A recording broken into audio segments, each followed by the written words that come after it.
नमस्कार, मैं रवीश कुमार। 4000 से अधिक घर, दुकान और स्कूल वगैरह तोड़े जाएंगे। क्या आपको पता है कि अतिक्रमण हटाने की इतनी बड़ी कार्रवाई हो रही है? दिल्ली से 280 किलोमीटर दूर हल्द्वानी में हजारों घर तोड़े जाने हैं। आज वहां की उत्तराखंड की बीजेपी की सरकार ये कह रही है कि स्टेट की नहीं है प्रॉपर्टी। आप बताइए कि ये कैसा इंक्रोचमेंट हो सकता है जब वहां पर 3 गवर्नमेंट के इंटर कॉलेज हैं। यहां के लोग उत्तराखंड के हाई कोर्ट में मुकदमा हार गए हैं। रेलवे अपनी जमीन को खाली कराने का मुकदमा जीत गई है। इसके बाद इस जगह को खाली कराने का नोटिस भी दिया गया है। 5 गवर्नमेंट के स्कूल हैं, 5 गवर्नमेंट के स्कूल हैं, 3 गवर्नमेंट इंटर कॉलेज है। तो क्या हल्द्वानी में ये क्या एंक्रोचमेंट है? ये इतने सालों से कैसा गवर्नमेंट ने स्कूल खोला और इंटर कॉलेज खोला? वहां पर एक धर्मशाला भी है, 16 मस्जिद है, 4 मंदिर है, 2 मंदिर है। यह नोटिस अखबारों में भी छपा है कि रेलवे विभाग की जमीन पर जो भी अतिक्रमण किया गया है उसे 1 सप्ताह के भीतर खाली कर दें, वरना हाईकोर्ट के आदेश के अनुसार ध्वस्त कर दिया जाएगा। इस इलाके में अल्पसंख्यक समुदाय के लोग रहते हैं।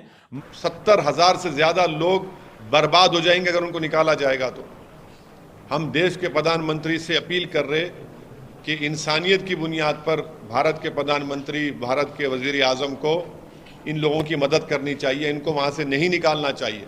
मगर केवल वही नहीं रहते, बहुसंख्यक समुदाय के लोग भी रहते हैं। उनकी संख्या तुलनात्मक रूप से काफी कम है। अतिक्रमण के नाम पर वर्षों से रहते आए इन लोगों के घर अब टूट जाएंगे। जब भारत के प्रधानमंत्री ने कहा कि 2022 जब आएगा, खत्म होगा तो सबको घर मिलेगा, अरे यहाँ तो अब घर से निकाल रहे हैं लोगों को। 1 पीढ़ी 2 पीढ़ी नहीं, 4-4 पीढ़ी वहां पर उस मुकाम पर रही है। जब दिल्ली में मोदी सरकार इलीगल कॉलोनीज को रेगुलाइज कर सकती है, तो यहां पर उत्तराखंड की बीजेपी की सरकार क्यों नहीं मदद कर रही इन लोगों को? ये बस्ती अवैध घोषित की जा चुकी है। वर्षों से रेलवे की जमीन के किनारे लोग बसते रहे हैं। इन्हें केवल अतिक्रमण के नजरिए से देखा जा रहा है, एक कानूनी समस्या के रूप में, जिसका समाधान केवल अदालती आदेश ही लगता है। इसलिए अब इनके घरों को तोड़ा जाना रुक नहीं सकता और लोगों को गलत नहीं लगेगा। लेकिन आप दिखाइए ना, क्यों नहीं मदद करना चाह रहे आप? ज्यादातर इसमें मुसलमान हैं, गरीब हैं पूरे। इनके सर से छत छीन लेना, ये कौन सी इंसानियत की बात है? जिनके घर तोड़े जाएंगे, जो बेघर हो जाएंगे, उनका क्या होगा? जब हमने स्थानीय अखबारों में छपी खबरों को पढ़ना शुरू किया तो इसका कोई जिक्र नहीं। इतने हजार लोग हटाए जा रहे हैं, उनके घर तोड़े जाएंगे, लेकिन उन्हें कहां बसाया जाएगा इसका कोई जिक्र नहीं। हमारा पहला रिक्वेस्ट ये है भारत के प्रधानमंत्री से कि इन लोगों का बेघर मत करिए। ये बरसों से वहां पर रह रहे हैं, रो रहे हैं। औरतें रोड पर बैठी हुई हैं पिछले 4 दिन से। कंटिन्यूअस हमको फोन आता है, मैसेजेस आते हैं कि 4 दिन बाकी है, 5 दिन बाकी है, हम क्या करेंगे? हम वहां पर कहां जाकर रहेंगे? हम लोग किधर जाकर रहेंगे? यहां के लोग चाहते हैं कि उनकी आवाज सुनी जाए, इसलिए कभी कैंडल मार्च कर रहे हैं तो कभी धरना प्रदर्शन। हल्द्वानी के इस इलाके में हाहाकार मचा हुआ है। अमीरों की बस्ती में भी अतिक्रमण है, मगर उनके इलाके में अतिक्रमण। इनको आप बेघर मत करिए।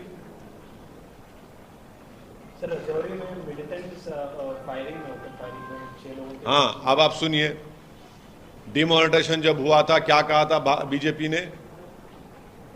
क्या कहा था? पत्थरबाजी खत्म हो गई, टेररिज्म खत्म हो गया। आप बताइए, ये मोदी सरकार की नाकामी है। राजौरी में, जम्मू में, जहांगीरपुरी में भी अतिक्रमण हटाने की कवायद चल रही थी, मगर प्रशांत भूषण और दुष्यंत दवे जैसे वकील सुप्रीम कोर्ट चले गए। अतिक्रमण पर रोक लगी, गरीब लोगों के घर बच गए। क्या हल्द्वानी के हजारों लोगों का घर बच सकता है? याद कीजिए उस समय क्या हुआ।